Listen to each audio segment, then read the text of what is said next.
Hi, welcome to episode 69 of Pink's Picks Book Rex, commentary from a sort of retired high school English teacher.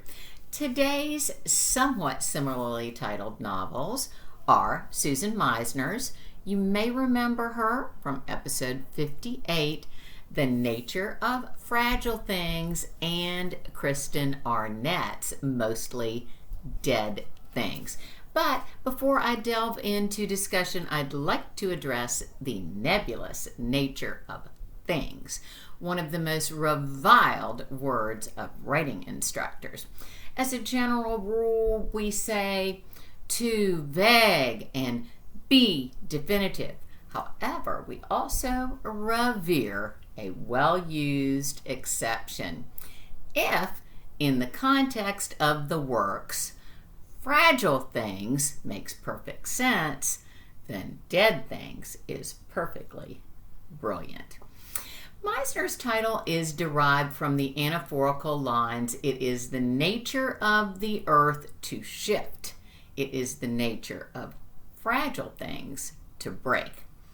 The shift is the huge and loud and monstrous awakening beast on the early morning of April 18th, 1906.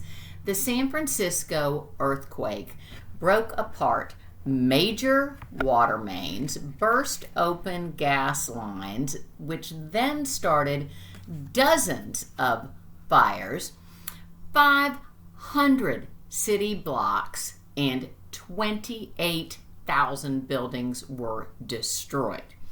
More than 3,000 people were killed, and over 200,000, which was half the population of San Francisco at that time, were left homeless. The fragile things that break are alluded to in the epigraph by May Wollstonecraft. Remember, that's Mary Shelley's mother. That epigraph is surely something resides in this heart that is not perishable.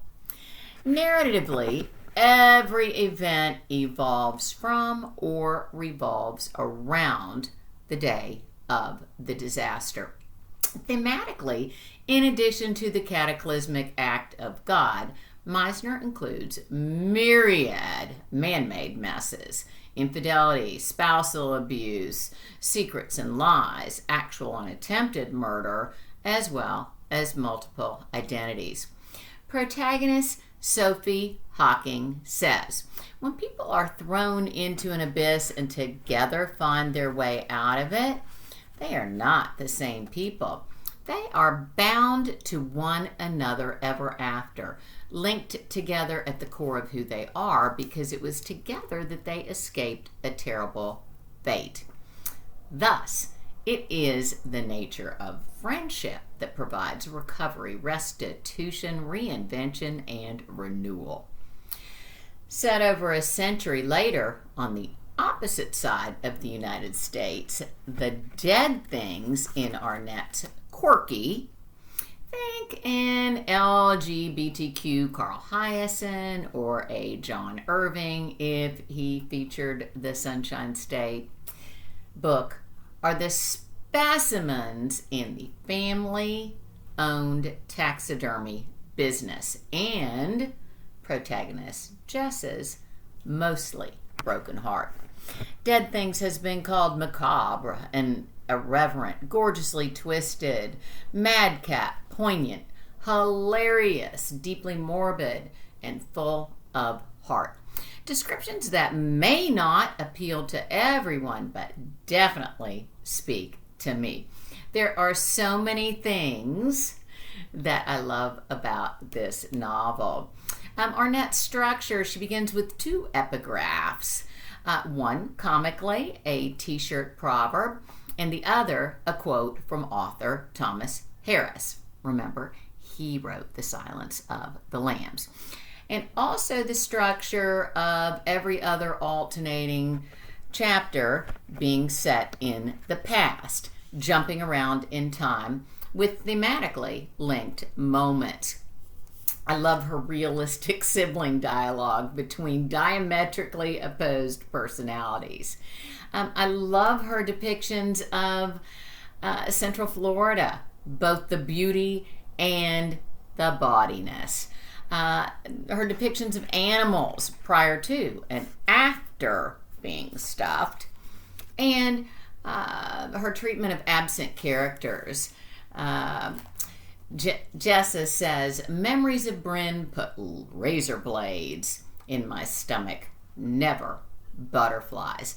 And of these characters, Arnett says, how we choose to remember people in our lives is how we choose to remember our interactions with them. And it's not necessarily factual behavior.